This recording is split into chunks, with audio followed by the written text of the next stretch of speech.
10 లక్షల ఎవరిచ్చారు? గాయత్రీదేవి. ఎలా ఉన్నారు? కన్నబిడ్డ జైల్లో ఉంటే కన్న తండ్రి ఎలా ఉంటాడో నీకు తెలీదా? ఆగు. ఇవాళ బ్యాంకు నుంచి డ్రా చేసిన 10 లక్షలు ఏం చేశావు?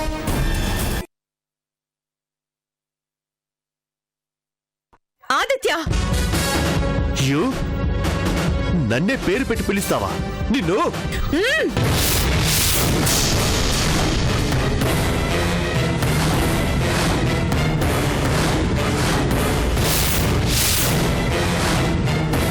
ఏంటే కొట్టేస్తావా? వీణ్ణి కొట్టేస్తావా? ముందుగా చెయ్యెత్తింది మీ కొడుకే, దించమనండి.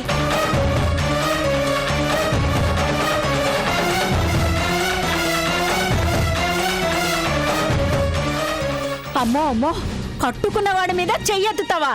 ఎంత ధైర్యమే నీకు?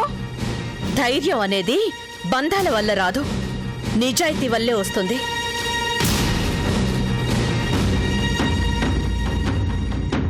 Excuse me madam.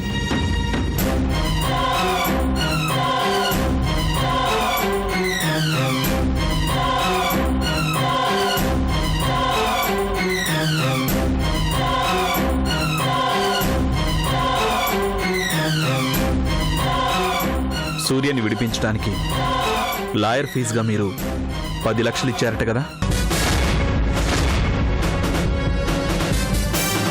కానీ ఏమైంది రాము? అది మా అమ్మకి ఇష్టం లేదు. మా ఇంటి కోడల్ని మా డబ్బుతోనే విడిపించాలి అంది.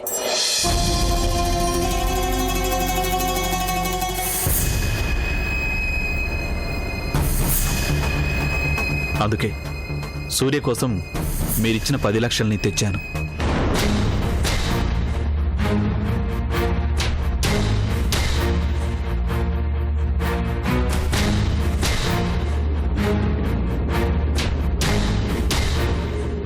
తప్పుగా అనుకోకండి ప్లీజ్.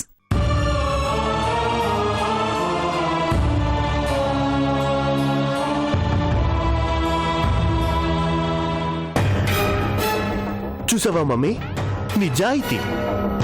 దొంగచాటుగా దోచిపెట్టడం కూడా నిజాయితీనా? అడుగు.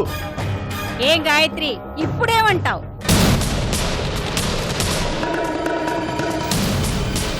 అది కాదు పెద్దమ్మ గారు. నోర్మై, ఇదిలా పేటరేకపోవడానికి కారణం నువ్వు కాదు. అత్తయ్య, నేను నీకు అత్తయ్యని, వీడు నీకు మొగుడు, ఈ ఇల్లు నీది అనే స్పృహే నీకుంటే నువ్విలా ప్రవర్తించేదానివే కాదు. అంత కాని పని నేనేం చేయలేదు. సూర్య నా చెల్లెల్లాంటిది, అందుకే లాయర్కి ఫీజు ఇచ్చాను. ఇస్తావే? ఎవడి బాబుగాడి సొమ్మని? ఇవాళ 10 లక్షలు ఇచ్చావు, రేపు 10 కోట్లు దోచిపెడతావు. ఎందుకు? నీకు వాడికి ఏంటి సంబంధం? అసలు ఆ రామ్మగారితో నీకు... మిస్టర్ ఆదిత్య, ఈసారి నేను చెయ్యెత్తితే దించటం అనేదే ఉండదు. తాడో పేడో తేలిపోతుంది. ఇవాళే, ఇప్పుడే, ఇక్కడే. ఏంటే బెదిరిస్తున్నావా? బెదిరిస్తున్నానో హెచ్చరిస్తున్నానో మీ పుత్రరత్నానికి బాగా అర్థమైందిలేండి. ఏ తేల్చేమంటారా? వద్దు మమ్మీ, ఇది మొండిగట్టం. అంత పని చేసినా చేస్తుంది. పద వెళ్దాం. అది పెళ్ళానికి భయపడతావేమిట్రా? అయ్యో మమ్మీ, ఇది భయం కాదు. కాకపోతే ఏమిట్రా, నా ముందే నిన్ను... అబ్బా, నీ ముందు లేదు, నా ముందు లేదు. ముందు నువ్వు వెనక గొయ్యి అన్నట్టు. చెప్తాను పద. పద నువ్వు. అది నిన్ను, అది నా మాటిని రామ్మా, పద.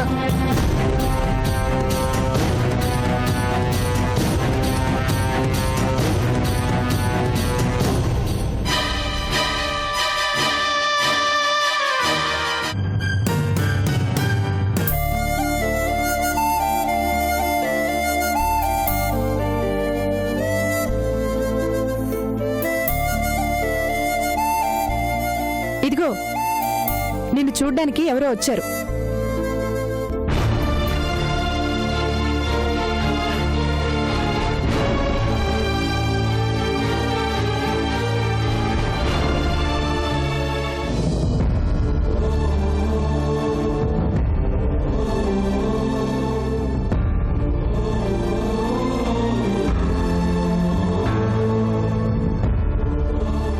సూర్య, అత్తయ్య నిన్నిలా చూడాల్సి వస్తుందని నేను కల్లో కూడా అనుకోలేదమ్మా. తలరాత అత్తయ్య, అంతా నా తలరాత. వీల్లేదమ్మా, చెయ్యని నేరానికి అన్యాయంగా నువ్వు శిక్ష అనుభవించడానికి వీల్లేదు. ఎవరన్నారత్తయ్య నేను నేరం చేయలేదని? చేశాను. సూర్య, అవునత్తయ్య, పద్మని చంపింది సూర్యే అని చెప్పిన ప్రత్యక్ష సాక్షి ఎవరో తెలుసా? నా భర్త. లేదమ్మా, వాడు కాదు కదా. ఆ దేవుడే దిగొచ్చి చెప్పినా నువ్వీ నేరం చేశావంటే నేను నమ్మను. కృష్ణకు తల్లిగా కాదమ్మా, నీకు అత్తగా చెప్తున్నాను. నువ్వు తప్పక బయటకొస్తావు, నిర్దోషిగా నిరూపించబడతావు. బయటకొచ్చి మాత్రం ఏం చేయాలి? కట్టుకున్న వాడే నన్ను దోషి అన్నాక, హంతకురాలు అన్నాక, ఇక నేను ఎక్కడుంటే ఏంటి, ఏమైపోతే ఏంటి?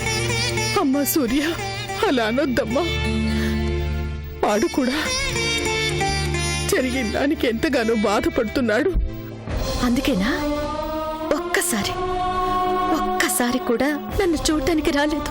అయ్యో, అలాంటిదేం లేదమ్మా. వాడు ఆగిపోయారే? చెప్పండి అత్తయ్య, బిజినెస్ పని మీద బిజీగా ఉన్నారో, కొత్త వెంచర్స్ తో ఊపిరాడకుండా ఉన్నారో చెప్పండి. అమ్మా సూర్య, కోడలి మీద మీకున్న కనికరం కట్టుకుని కాపురం చేసిన వాడికి లేకపోయింది. పర్వాలేదత్తయ్య, ఆయన అక్కడే సంతోషంగా ఉండమనండి. నేనిక్కడే ఈ జైల్లోనే జీవితాంతం. వద్దమ్మా సూర్య, అలా మాట్లాడుకు. నువ్వు నిర్దోషిగా బయటికి రావాలి. వస్తావు? వచ్చి ఏం చెయ్యాలి? అసలు ఎవరి కోసం రావాలి? సీతాదేవిని వనవాసానికి పంపిన శ్రీరాముడు కూడా సీత అని కలవరించాడేమో గాని మీ అబ్బాయి మాత్రం నన్ను కనీసం ఒక్కసారి కూడా తలుచుకుని ఉండరని నాకు తెలుసత్తయ్యా. ఆయనకే నేను అక్కర్లేకపోయాక నాకు ఏ శిక్ష పడ్డా పర్వాలేదు, పూరి శిక్ష పడ్డా సంతోషంగా అనుభవిస్తాను. చివరికి నా శవాన్ని చూడ్డానికి కూడా ఆయన రాకపోయినా సరే నా ఆత్మ ఈ లోకం నుంచి ఒంటరిగానే తృప్తిగానే వెళ్ళిపోతుంది.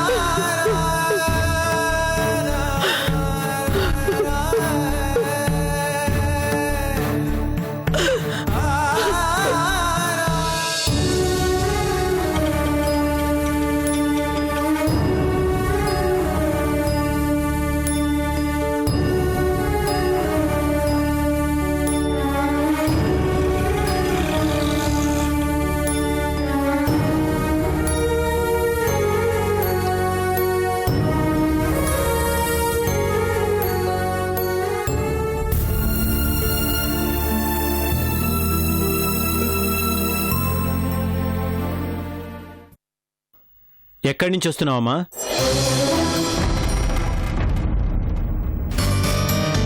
జైలు నుంచే కదూ? అవును. ఎందుకు వెళ్ళావమ్మా? సూర్యని చూడ్డానికి. ఆ హంతకురాలను చూసి ఏంటమ్మా లాభం? కృష్ణ, సూర్య నిర్దోషిరా? కాదు, పద్మని చంపింది సూర్య. కృష్ణ, అంత మాట అనుకురా. సూర్య హంతకురాలు కాదు. నా కోడలు మరొకరిని చంపేంత దుర్మార్గురాలు కాదురా. హత్యలు చేసేవాళ్ళు కూడా దుర్మార్గులు కానక్కర్లేదమ్మా. ఆవేశపరులైతే చాలు. తన కోపాన్ని తను కంట్రోల్ చేసుకోలేని హిస్టరిక్ పర్సనాలిటీ అయితే చాలు. అంటే సూర్య ఆవేశంలో పద్మని చంపిందంటావా? కాదు, ఒక పథకం ప్రకారమే సూర్య పద్మని హత్య చేసింది. కృష్ణ, అవునమ్మా. కావాలనే పద్మకి ఫోన్ చేయడం, రాత్రివేళ ఆఫీస్కి రమ్మని చెప్పడం, దారుణంగా కత్తితో పొడిచి హత్య చేయడం. పగా ప్రతీకారం అంటే ఇవి కాక ఇంకేంటమ్మా? సూర్యకి ఆవేశం మాత్రమే కాదు, పంతం పట్టుదల కూడా ఎక్కువే. మొండితనం మూర్ఖత్వం కూడా ఎక్కువే. అలాంటి మానసిక స్థితిలో ఏవేవో అర్థం లేని విషయాలు ఊహించుకుంది. అన్యాయంగా పద్మని పొట్టని పెట్టుకుంది. లేదురా, నువ్వు 100 చెప్పు, 1000 చెప్పు, 1,00,000 చెప్పు, సూర్య హత్య చేసిందంటే మాత్రం నేను నమ్మను. ఓ, దాని మీద అంత నమ్మకమా? దాని మీద కాదురా, నా కోడల మీద నాకు కొండంత నమ్మకం. కట్టుకుని కాపురం చేసిన వాడివి, నీ భార్య మీద నీకు నమ్మకం లేదేమో కానీ నా కోడల మీద నాకు నమ్మకం ఉంది. ఆ న్యాయ దేవత మీద ఉన్నంత నమ్మకం, ఆ ముక్కోటి దేవతల మీద ఉన్నంత నమ్మకం. సూర్య నిర్దోషని నేను చెప్పడం కాదు, రేపు కోర్టు చెప్తుంది. మూసుకుపోయిన నీ కళ్ళను తెరిపిస్తుంది.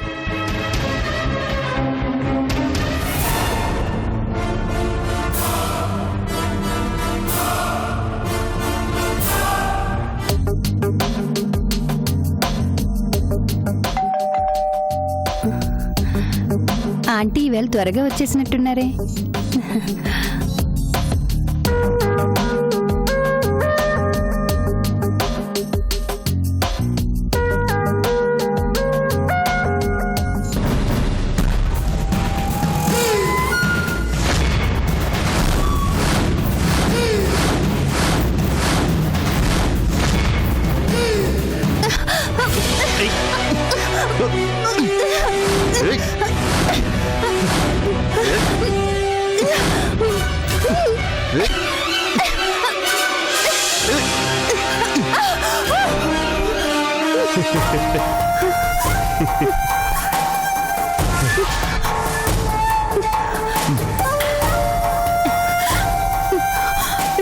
ఎందుకొచ్చావు?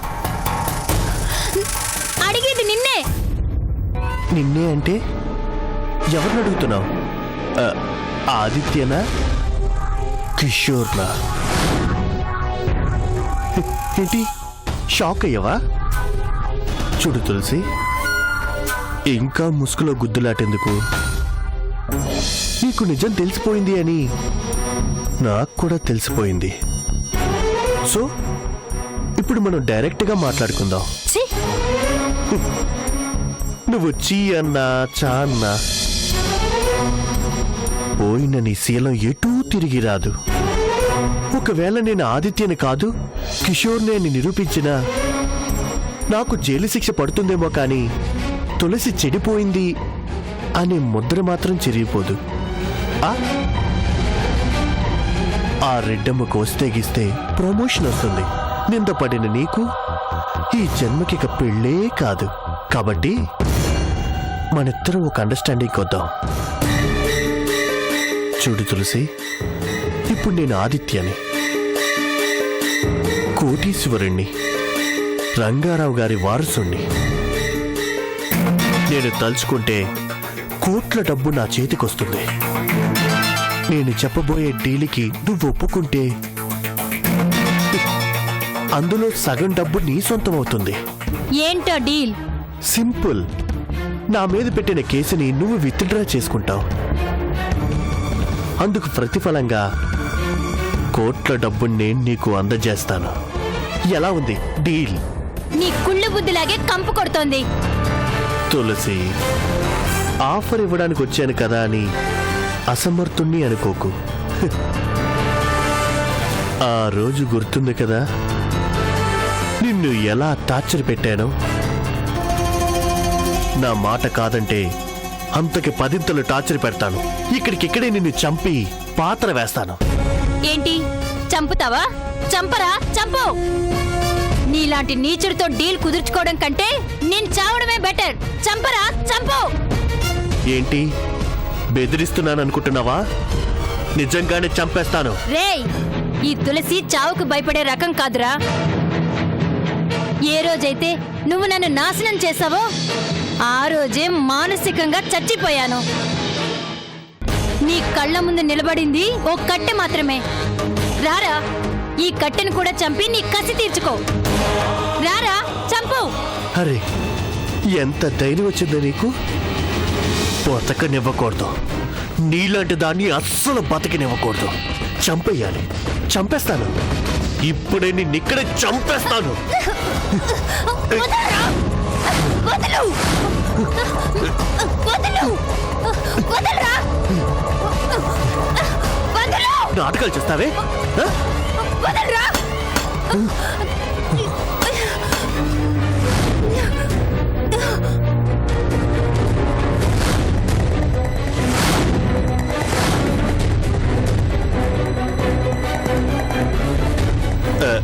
నేనే ఆదిత్యని తులసిని చూసిపోదామని వచ్చాను. చూసిపోదావనా గొంతు పిసుకుపోదావనా? రేయ్, పట్ట పగలు నా ఇంటికే వచ్చి ఎంత ధైర్యం రా నీకు? రెడ్డమ్మా, నిజంగానే నేను కిషోర్ వియన్ నాకు తెలుసు. ఆదిత్య అనే ముసుగులో ఉన్నావని తెలుసు. టైం కోసం ఎదురు చూస్తున్నాను రా. ఈలోగా నువ్వు నీచ్ కమీన్ కుత్తేగాడు పనిచేసేవనుకో, 1 కాదు 3 కేసులు, 3 కేసెస్. ఏంటో తెలుసా? ఇండియన్ పీనల్ కోడ్ సెక్షన్ 376 ప్రకారం రేప్ చేసినందుకు 20 ఏళ్ళు, ఇండియన్ పీనల్ కోడ్ సెక్షన్ 420 ప్రకారం చీటింగ్ చేసినందుకు 10 ఏళ్ళు. టోటల్ గా సింగిల్ ఛార్జ్ షీట్ వేశాననుకో 40 ఏళ్ళు. అంటే ఆల్మోస్ట్ నీ బ్రతుకంతా జైల్లోనే. ఏంటి వెయ్యమంటావా ఛార్జ్ షీటు? రెడ్డమ్మా, కడప రెడ్డమ్మ. ఈ రెడ్డమ్మతో పెట్టుకుంటే నడ్డిరిగిపోద్ది. అబ్బడి అబ్బా, అరెస్ట్ కాకముందే అర్ధాంతరంగా చచ్చిపోకూడదు అనుకుంటే చెక్కేయి, వెంటనే ఇక్కడ చెక్కేయి.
సూర్య, నీకోసం ఎవరు వచ్చారంట. ఎవరు? మీ నాన్నగారు నారాయణ గారంట. వెళ్ళు, మాట్లాడు. నానా నానా నానా నానా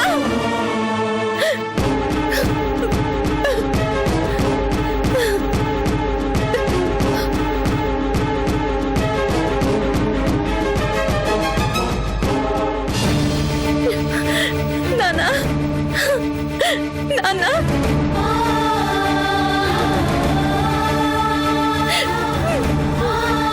నన్ను చూడటానికి ఇప్పటికి రావాలనిపించిందా నాన్న? నేను వచ్చింది నిన్ను చూడటానికి కాదు, సుట్టిగా నిన్ను ఒకే ఒక ప్రశ్న అడగటానికి. నాన్నా, నేను నీకు నాన్ననైతే పద్మ ఎవరే? నీ చెల్లెలేగా.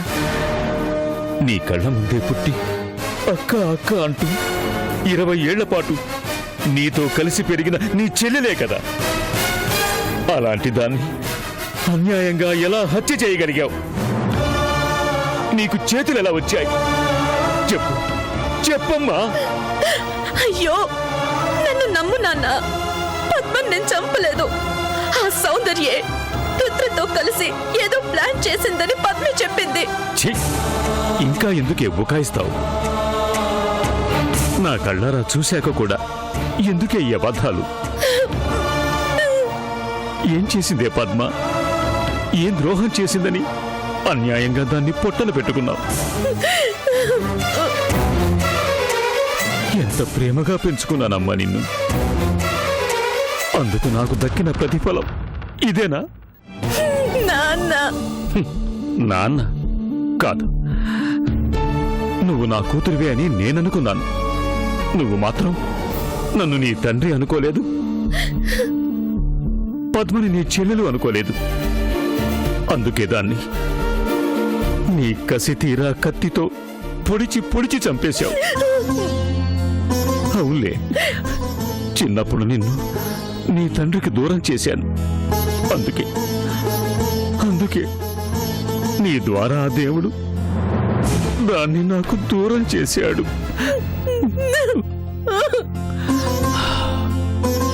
లెక్క సరిపోయింది, రుణం తీరిపోయింది. సంతోషం అమ్మా, చాలా సంతోషం. నాన్న